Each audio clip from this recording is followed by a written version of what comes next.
Ils sont 5 et vous les connaissez forcément. Sous la direction de Jean-Philippe Jégu, la police municipale existe maintenant à Luçon depuis plus de 20 ans et effectue au quotidien ses différentes missions. Rappelons qu'à l'origine et selon le Code général des collectivités territoriales, c'est le maire qui a en charge d'importants pouvoirs de police administrative. Or, pour mettre en œuvre cette responsabilité, il peut créer les services appropriés, à savoir comme à Luçon, une police municipale qui effectue des missions de police administrative et judiciaire. La police municipale est chargée d'assurer la sécurité, la salubrité, la sûreté publique, sous l'autorité du maire et du procureur de la République. Donc on distingue dans ces actions deux types de choses. Donc la police administrative. La police administrative, qu'est-ce que c'est? C'est effectivement prévenir les atteintes à l'ordre public. Et donc pour ça, si on donne des exemples, ça va être toutes les missions de surveillance sur la voie publique, telles qu'on les pratique au quotidien. Ça va être les points écoles. Ça va être l'organisation, l'encadrement des manifestations publiques, les manifestations sportives, culturelles ou patriotiques. Tout ça, c'est de la police administrative.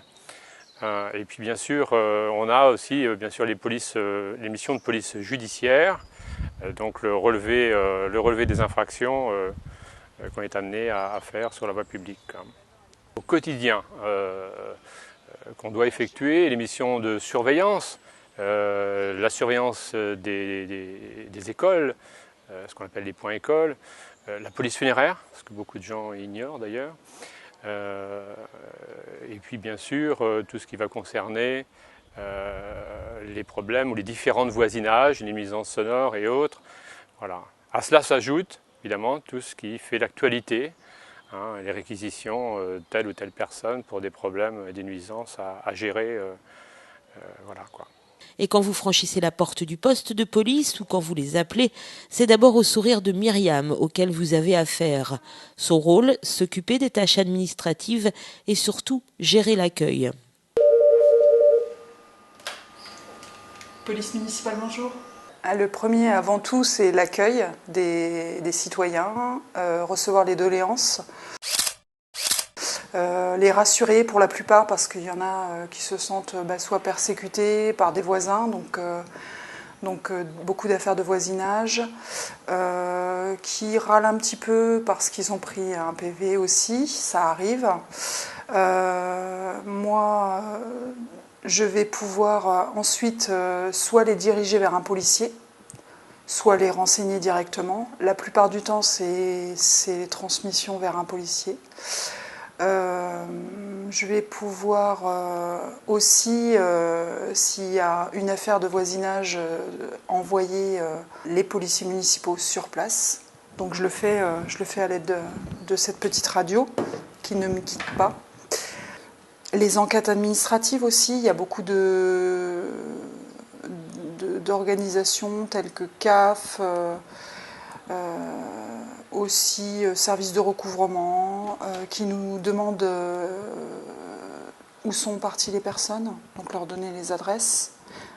Ça, je tiens à préciser qu'on n'a pas de pouvoir d'enquête proprement dite, donc on va œuvrer par rapport à la liste électorale, et seulement la liste électorale, donc on n'a pas beaucoup de champs de manœuvre, on va dire. Mais également de très nombreuses autres tâches telles que la délivrance des débits de boissons, des ouvertures tardives, les timbres amendes, les objets trouvés et les invitations aux cérémonies commémoratives. Autre travail de police, géré cette fois par l'adjoint de Jean-Philippe Jégu, Alain Portier, la gestion des droits de place lors des foires. Il faut savoir que la partie verbalisation représente à peu près 5 à 10% de notre activité générale. Donc on a bien d'autres missions sur Luçon, et notamment celle donc, de la gestion des droits de place, comme au niveau des halles, au niveau du marché couvert, comme au niveau de la fête foraine notamment, la gestion des horodateurs, etc. pour les emplacements pour les véhicules. Et en amont de la foire, par exemple, chaque année, il y a un énorme travail d'organisation à mettre en place pour tout le monde. Et le jour J, le jour de la foire expo, la journée commence de bonne heure. Le travail commence tôt le matin avec l'attribution des emplacements, notamment pour ceux qui n'ont pas réservé. Et puis après, donc gestion entre évidemment les commerçants, les petits problèmes, on est là évidemment pour intervenir. Et puis après, en fin de matinée, début d'après-midi, on passe voir chaque commerçant pour effectivement leur faire payer le droit de place, donc chaque jour de la braderie. Dans les missions de police administrative, on trouve également les actions de prévention routière, des actions qui se développent plus particulièrement sous l'égide de Fabrice Grondin. Et ces actions visent différents publics. Le service de police municipale s'est engagé depuis 4 ans dans la prévention routière. Nos missions se sont axées sur 3 publics. Sur le public senior, les plus de 60 ans, sur les lycéens et les collégiens. Alors pourquoi sur ces 3 publics et pourquoi pas sur les primaires? Les primaires, c'est la prévention routière, la sécurité qui le fait. Et c'était par rapport aux chiffres catastrophiques de accidentogènes au niveau de la Vendée. Et par rapport aux statistiques, les seniors est un public touché au niveau mortalité. Quel accueil vous avez de ce public? Excellent. Ça fonctionne bien? On a un excellent accueil au niveau des seniors. On a commencé à en faire un annuellement. 2012, ce sera l'année où on en fera 2 par an. Nos interventions totales sont en général au nombre de 3 à 4. Alors pourquoi pas plus? Parce qu'on a énormément de missions à accomplir au niveau du service. Mais, et comme on dit souvent, la prévention c'est excellent, mais il ne faut pas négliger la répression. L'un ne va pas sans l'autre, obligatoirement. Et pour compléter ce rôle de prévention, le poste de police municipale ouvre régulièrement ses portes au jeune public notamment. De plus en plus, les collégiens et les personnes aussi en réinsertion viennent visiter le poste, donc on leur explique nos missions, on leur fait découvrir le métier de policier municipal. On leur montre également le matériel, ce qui permet pour eux, surtout les collégiens, de découvrir vraiment notre métier. Ils oublient parfois les vraies fonctions du policier, donc on leur rappelle un peu et puis en général ça se passe bien et ils aiment bien. Il y a des idées reçues sur le métier? Oui, souvent ils pensent qu'on est là uniquement pour la répression, beaucoup de répression, donc on leur explique qu'on est là aussi pour la prévention et qu'ils sont les bienvenus au poste. S'ils ont le moindre souci, il n'y a aucun problème, on va les recevoir très gentiment. Voilà.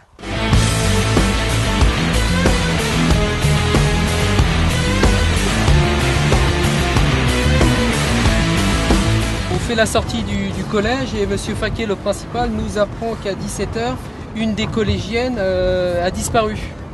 Donc première chose, on a appelé un officier de police judiciaire de la gendarmerie qui est venu sur place, qui a pris les renseignements et maintenant qui nous demande de rechercher la collégienne qui a disparu dans Luçon. Donc on ne sait absolument rien. Pour l'instant, on sait simplement comment elle s'appelle, la description physique, comment elle était habillée ce matin. Et là, avec ma collègue, on va tourner le temps qu'il faudra. Hein. Là, il n'y a plus d'heures qui comptent du tout. Métier varié, passionnant, à risque parfois, la police municipale tient donc une place à part dans les services de la ville. Police de proximité par excellence, elle se veut au plus près de la population. Le rapport de confiance, oui, je pense qu'il est établi. Pourquoi? Parce que on a réussi à établir un juste équilibre entre les missions de prévention et les missions répressives. L'un, évidemment, n'allant pas sans l'autre. Donc effectivement, on a, je pense, un bon contact et on est avec la population, quoi. La fonction est bien évidemment en constante évolution. Les policiers sont donc sans cesse formés aux différentes missions qui leur incombent. Et pour exercer cette profession, quelques qualités sont indispensables. Alors, au-delà des qualités qu'on peut demander évidemment à tout agent, fonctionnaire ou pas, de qualité de probité, d'intégrité, d'honnêteté.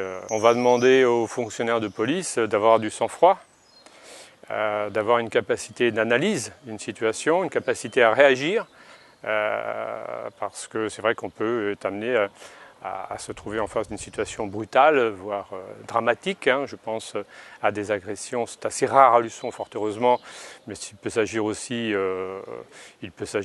d'accidents de circulation, où là, effectivement, on va lui demander de coordonner et d'être précis dans ses actions, quoi. Le risque potentiel est toujours existant, ce qui explique le fait d'abord qu'on soit armé, en 6e catégorie, donc avec une matraque et une bombe lacrymogène, des moyens coercitifs bien sûr à la ceinture, je pense à la paire de menottes, et bien sûr une formation continue qui est obligatoire justement pour pouvoir répondre à toute situation qui peut se présenter, quoi. Et c'est aussi pour cela qu'au sein du groupe règne une ambiance chaleureuse. Quand ils ne sont pas sur le terrain, les policiers ont besoin de décompresser au poste. Et c'est aussi le rôle de Myriam de les aider à surmonter les épreuves parfois douloureuses de leur métier. Ça permet de relativiser. Les policiers côtoient le monde du funéraire tous les jours, passent des situations pas souvent marrantes entre guillemets, des conflits de voisinage et des choses un peu plus dramatiques. Donc c'est vrai que quand ils rentrent au poste, c'est un peu la soupape, ils respirent un petit peu par rapport à ça, et j'essaye d'apporter une bonne humeur aussi au sein du poste. Le sourire du poste. Tout à fait, j'essaye, j'y arrive. Première fonction, le café, ça remet de bonne humeur. Un sourire convivial et une équipe sur le front 6 jours sur 7 pour vous assurer une vie beaucoup plus paisible à Luçon.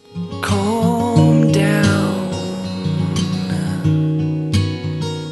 deep breaths, and get yourself dressed. Instead of running around, pulling on your threads and breaking yourself up. If it's a broken part, replace it. If it's a broken arm, then brace it. If it's a broken heart, then face it.